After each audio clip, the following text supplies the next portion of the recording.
Hotel বা রেস্টুরেন্টের মতন পরোটা, লাচ্ছা পরোটা। আমি প্রথমে নিয়ে নিয়েছি ময়দা, 500 গ্রাম ময়দা নিয়েছি।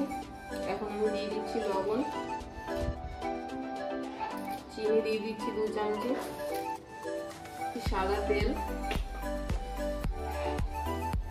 এখন দিয়ে দেবো 2টো ডিম। এখন ময়দাটাকে আমি মেখে নেব।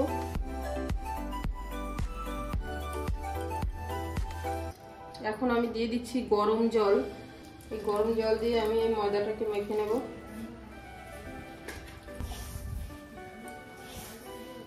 ময়দাটাকে আমি মেখে নিয়েছি। এখন ময়দাটার উপর থেকে একটু দিয়ে দিচ্ছি সামান্য সাদা তেল। সাদা তেল লাগিয়ে আমি ময়দাটাকে 10 মিনিটের জন্য ঢাকা দিয়ে রেখে দেব। 10 মিনিট হয়ে গেছে। এখন আমি ময়দাটাকে আবার ভালো করে মেখে নেব।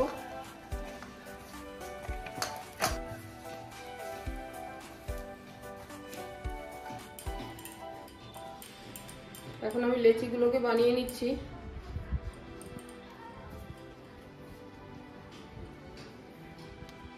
আমি এখন এটাকে বেলে নিচ্ছি।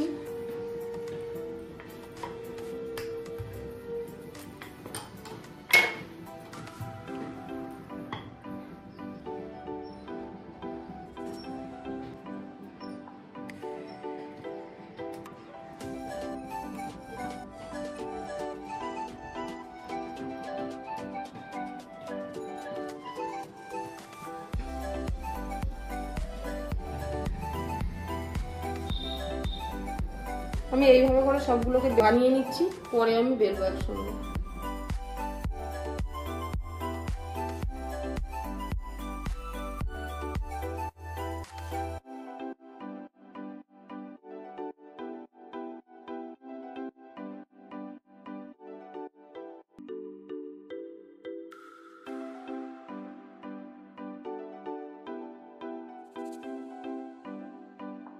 সবগুলোকে এভাবে বানিয়ে নিয়েছি। এখন বেলে নেব।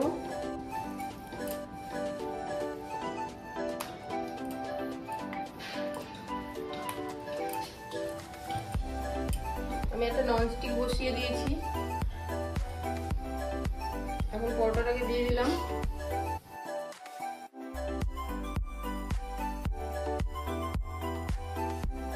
এখন পরোটাটাকে তুলে আমি তেল দিয়ে দিচ্ছি।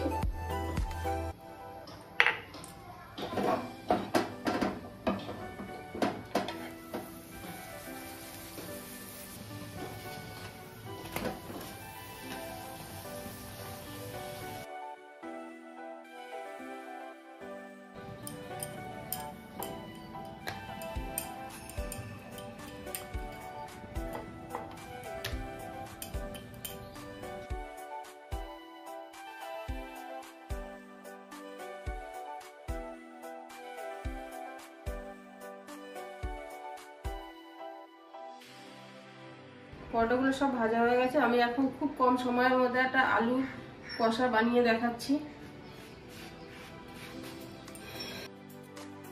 আমি আলু নিয়ে নিয়েছি। আলুটাকে আমি কেটে নিয়েছি। আলুটাকে আমি প্রথমে সিদ্ধ করে নিচ্ছি। আলুটাকে আমি সিদ্ধ করে নিয়েছি। এখন আমি কড়াইতে দিয়ে দিচ্ছি সরষের তেল। গরম হয়ে গেছে। আমি এখন দিচ্ছি ফোড়নে গোটা গরম মশলা, গোটা জিরে, দিয়ে দিচ্ছি পেঁয়াজ কুচি,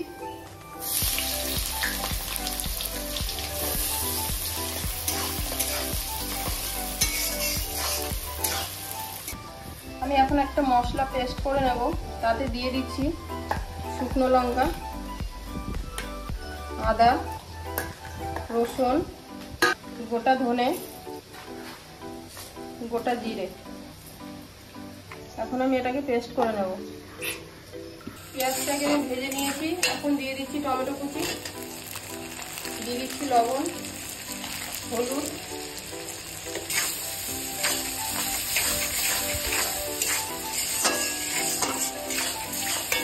মশলাটাকে আমি পেস্ট করে নিয়েছি। এখন আমি এই মশলাটা দিয়ে দিচ্ছি এর ভিতরে।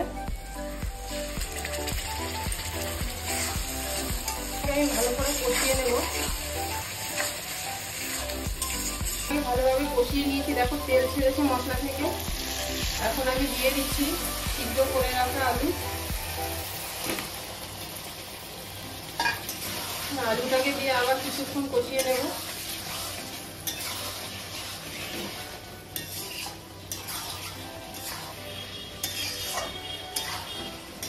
আলুটাকে আমি ভালোভাবে কষিয়ে নিয়েছি। এখন দিয়ে দিচ্ছি পরিমাণ মতন জল।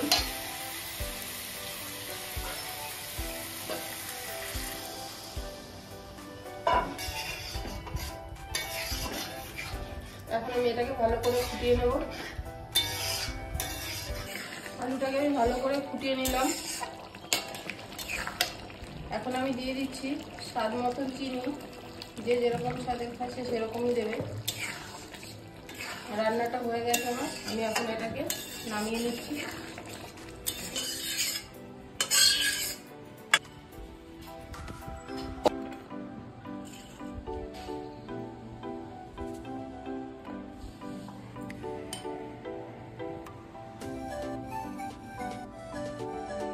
আমার রান্নাটা হয়ে গেছে। আমার রান্নাটা যদি ভালো লাগে তাহলে কমেন্ট করে জানাবেন আর সাবস্ক্রাইব করবেন। তাহলে দেখা হচ্ছে পরের ভিডিও।